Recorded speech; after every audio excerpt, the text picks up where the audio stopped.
You appear to be fair. The sucker over there, you try to keep it yesteryear, the good old days, the same old ways that kept us dying. Hey guys, what's up? Sweaty Cup. We're going to work on our roundhouse kicks today, or our Thai kicks, and our shadow boxing with no target. One of the principles of our roundhouse kick is if we've got a target in front of us, normally this is going to be our opponent, and we're going to kick at their floating rib here. When I hit my target, my shin bounces off and I come back to my original stance. So say I'm here, I can touch with fingertips, I come up into my roundhouse kick, I kick, and then I bounce off and I return back to my stance. So I kick, and I'm back. Now if I was going to execute that same kick here, if I just bring it up like this, that doesn't really cut through the air the way that that kick did.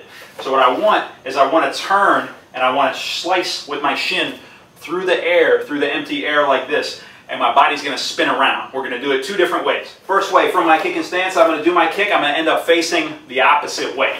So when I come up into my kick, whoosh, now I'm facing this way. So if I'm throwing a combination, 1, 2, 3, kick, whoosh, then I land and I'm facing in my original stance the other way from where I just was. Throw my combination, 1, 2, kick, and now I'm facing this way. Now the second way to execute this kick in shadow boxing, maybe save this one for once you've been training for a little while. This one's a little tougher to keep your balance during. My foot's going to come off the ground, it's going to slice through the air, I want to spin 360 so that this foot's going to come back to where it came from. So I'm going to start here, point my toes into my kick, bring this kick up through the air, kick, and I'm back. So I'm going to start off in my kicking stance, point my toes where my kick's going, slice with this shin, and I'm going to spin all the way around. Kick, and I'm back. So once more on shadow boxing, I'm working combinations, boom, I kick, boom, and I'm back facing the exact same way that I was when I kicked. Easy mistake to make if you execute this kick this way. When you come up into your kick, you want it to reach the height of a rib before you execute your turn.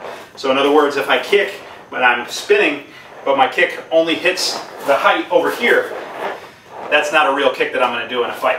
I want it to reach rib height, and then I execute my spin all the way around. So I come up, I cut, rib height, and reset. Come up, kick, whoosh, and I'm back facing my original target. So in other words, if you start executing this and you find yourself kicking a rib that's over here somewhere, right? My target was here, but then when I execute my spinning kick, I end up with the rib all the way over there. That's not a good execution of that kick. Okay? We still want to kick the rib of our imaginary opponent. So I'm punching their face, kick their rib, whoo, and I'm all the way around and facing back at my opponent. Thank you for joining us. Cup and Cup. Eastern Standard Time, 6 p.m. on Tuesdays during COVID while we're all shut down. We have a free Zoom class with voluntary donations. So if you'd like to train with us over Zoom, please send us a message on one of our social media and we will send you the link to join us in our Zoom class. Right? Hope to see you there.